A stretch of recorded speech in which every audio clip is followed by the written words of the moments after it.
I'm telling you, get ready for the executive order to end all executive orders. Some people are interpreting this that you left the door open to the president raising taxes by executive action.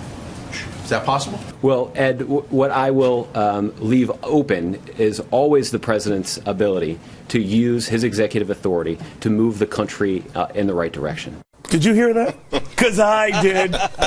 Welcome, everybody. I'm Neil Cavino. White House Press Secretary Josh, not so earnest, suggesting that the president is open to raising taxes through executive action. All right, well, it worked for illegal immigration, right? So if you can't run a tax hike through Congress, why don't you just ram it through yourself? Charles Payne says that's just going to ram our economy. Also here this week, you got Charlie Gasparino. Looky here, Jerry Willis, Ben Stein, and Julie Rudzinski, also Dagan and Adam. They're both off. Charles Payne, what do you make of this?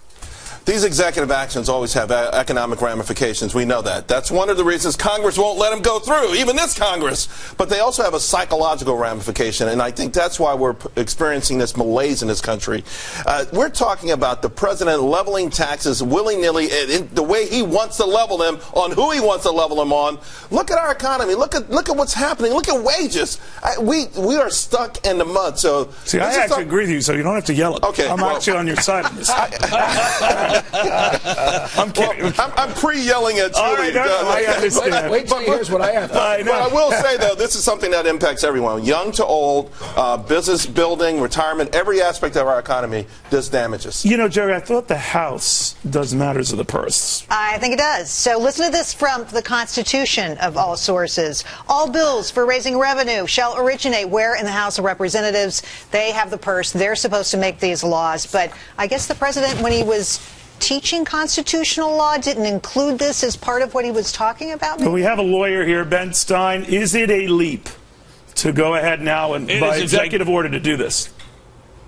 Well, Mr. Obama doesn't seem to have much regard for the Constitution anyway. He assumes he's totally in charge of foreign policy and can tell the Congress what to do about foreign policy when, in fact, the Congress is in charge of foreign policy and he merely executes it. He assumes now that he has power to raise taxes. But let's be fair to him. There is some administrative leeway in the tax code whereby he can move the tax needle back and forth. But I think in today's world where taxes are such a sensitive subject, to try to do this without congressional approval shows extreme contempt for the Constitution. I'm very worried about Mr. Obama. I don't believe for a minute he ever taught constitutional law. I imagine he taught constitutional law sort of the same way I taught film when I was teaching at American University, and that wasn't good.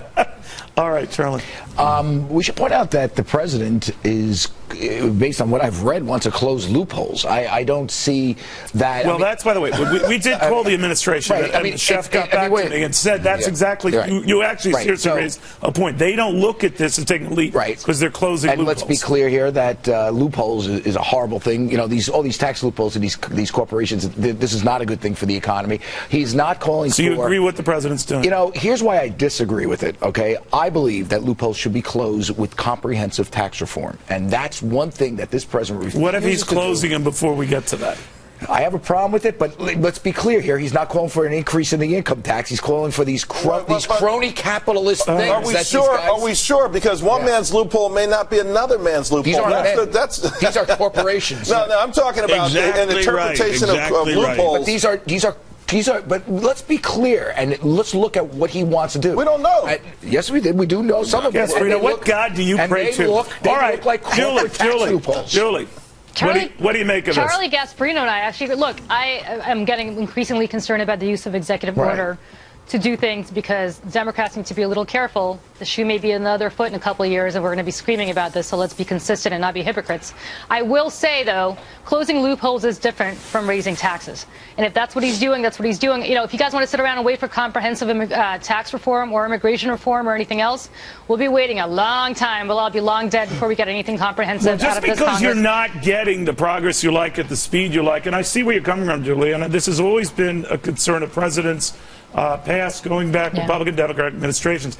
You just don't put the law into your own hands, do you? You know, we had executive orders with executive memos, and the president is out of control. And then he But is this Congress. president any more out of control on this matter than his Well, predecessors. again, when you add the memos to it, and I think the media overlooks that, then What do his you mean record. memos? There's an executive order. There's also executive memos, which almost have the same legal bearing. So he's been a champ with those, less so with the executive I think orders. you have to judge him on the merits of what he's tried to do in terms of the executive order. The immigration thing, I believe, was outrageous. It's also executive posted notes. But let's just be clear. Yeah, but That's let's be very clear. good. What Executive he's- posted notes. Well, that's wonderful. Well, what is an executive exactly posted? wrong. But here's Exactly the thing. wrong. These are different. These are tax loopholes, and from a public policy standpoint, I'm not saying I agree with his method. Look, I'm it not might a be a good lawyer, thing. but I've listened to Ben Stein, and I've watched a lot of law shows. This is illegal. I have no idea what I just said.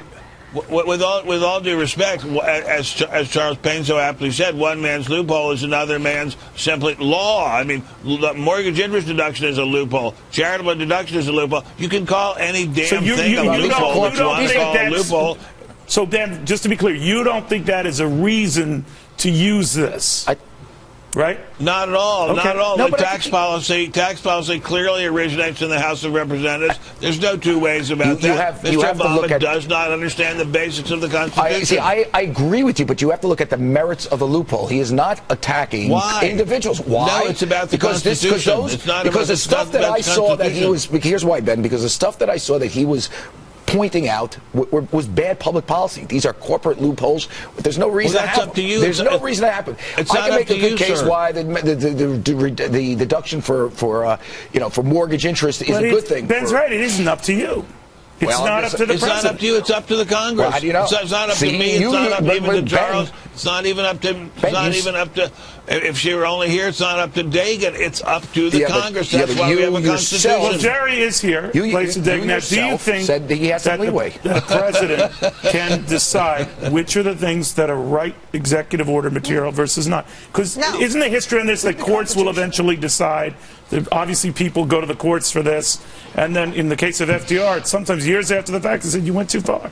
Well, I think obviously the president's going too far. That's my opinion. And my fear isn't the original list of things that's being talked about, the list of corporate deductions. The memo. The bait and switch. There's also an entire list of taxes he wants to raise on his own, and it includes everything from 401k limits, retirement savings limits, to a lot of things that matter to me and you. Can that be done on his own, Jerry? Can that be done on his own? I don't think it should be. Julie, you raised a good point at the outset here. I always do. Yes, you do. That you've got to be very careful here because it is a slippery slope. And what Democrats want today, they might rue giving Republicans tomorrow.